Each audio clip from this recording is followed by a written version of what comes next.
Good morning, happy homeowners. Brian Adams here, OnlyWoodFloors, over here in beautiful Riverside, getting ready to refinish this hardwood floor. The house is beautiful. The floor is man, let me turn it around and show you. But man, just well, I tell you, it's beautiful. This grass is so beautiful. It looks fake. It's not. But the pets have gotten to this floor, and you guys have seen this before. Look how the guys are running. Whew, what a man! It's like yeah. So we're gonna save it. We're gonna save it. You see those?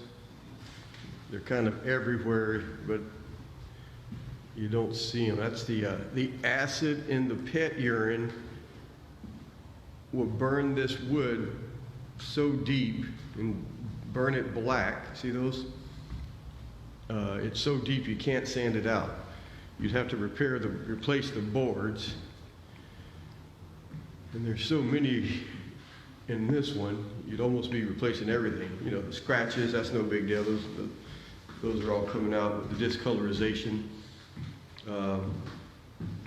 Yeah, you see that? But we're going to, this next video, I'll show it sanded down. You'll really be able to see the spots. And we're going to stain it a nice, elegant, darker walnut brown color that will hide those urine stains. And this floor will be, once again, beautiful. Any questions, comments, leave them below. We'll answer those. If you want a copy of our book, 9 Secrets to Refinishing Wood Floors, just let us know. Thanks, guys.